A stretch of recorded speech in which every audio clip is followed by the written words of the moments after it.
All 4 number 1 seeds have advanced to the Final Four for just the second time in history, first time since 2008.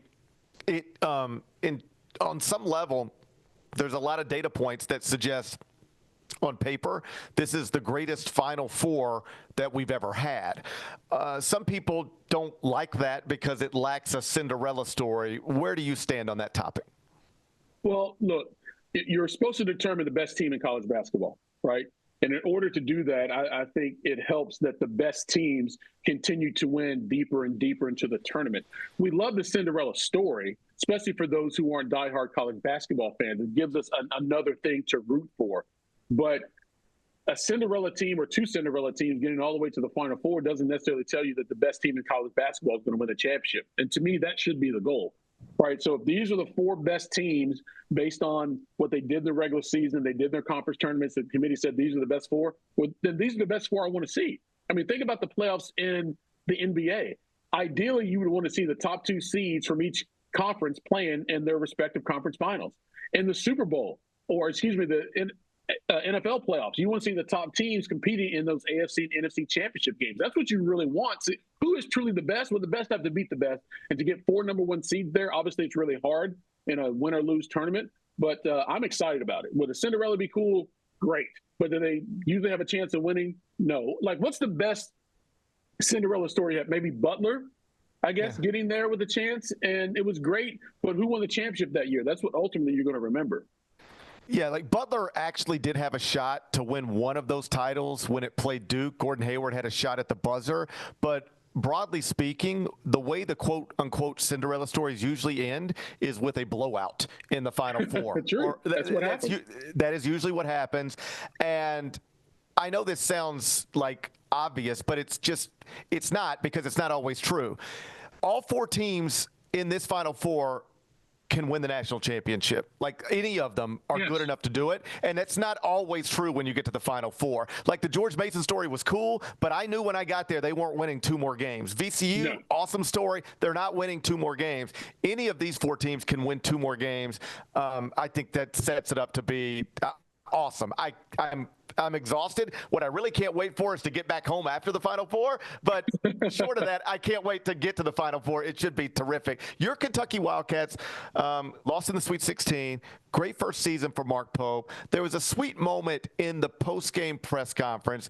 I don't know if you saw it. If not, let me describe it for you. He's up there with his players, Lamont Butler, and other guys who are on their way out. Keep in mind, none of these men knew each other a year ago. They were all brought together after Mark was hired early last April. And in a time where so many fans think a lot of what made college athletics special is gone, like everything's transactional, nobody really cares about their school or their coach or anything else, there was this moment where Lamont Butler is like literally stopped the press conference and said, "Can I please say one thing?" And they were like, "Sure." And he was like, if you're looking for a great place, man, come to Kentucky. If you're looking for a great coach, man, come and play for this guy. I can't wait to come back here for the rest of my life. I'm paraphrasing, but these are my brothers forever. That's my coach forever. And I sort of just, talking about it on TV, Mark Pope won a lot of games this season, won NCAA tournament games this season. I bet you nothing felt better than hearing those young men verbalize how much you meant to them in what is relatively a short amount of time. As a Kentucky fan, does that mean something to you? Oh, absolutely. And you have to think about this too. Lamont Butler went to a Final Four with San Diego State, right? So he's still talking about the team he played for 1 year as opposed to the program he played for multiple years and went to the Final Four. For Mark Pope, again, I've said this repeatedly, and if anyone has listened to him or spending time with him, he is a tremendous human being. Right. And personal relationships matter a lot to him. There's the coaching aspect of what he does. There's the teaching aspect of what he does. And then there's also sort of the father figure aspect of what he does. He embraces all 3 of those. And I think he does all 3 very well. And for Kentucky, based on how this season started, we could go back to April last year when I was at the Masters and all of a sudden John Calipari leaves suddenly to go to Arkansas. Kentucky was in a lurk, man. We didn't know what was going to happen. And you miss out on all these coaches. You end up with Mark Pope, and he gave that team and that program more hope and inspiration that we probably deserved, quite honestly, going into that season. They get to the Sweet 16. They had some great wins. I think it's been a tremendous success for him in the first year. But for him to have those kids say that, there's no greater advertisement for his program than what Lamont Butler said. You go out there, recruit all these kids and our history, but this is the now. And the kids who are signing now, they weren't paying attention when Kentucky won in 1996. They weren't alive, right? They don't remember 1998 because they weren't alive. But they do know what they've done this year. They've heard the remarks of Lamont Butler, and they see the upward trend of this program right now coming out of the wake of John Calipari. Mark Pope, look, I said it last week.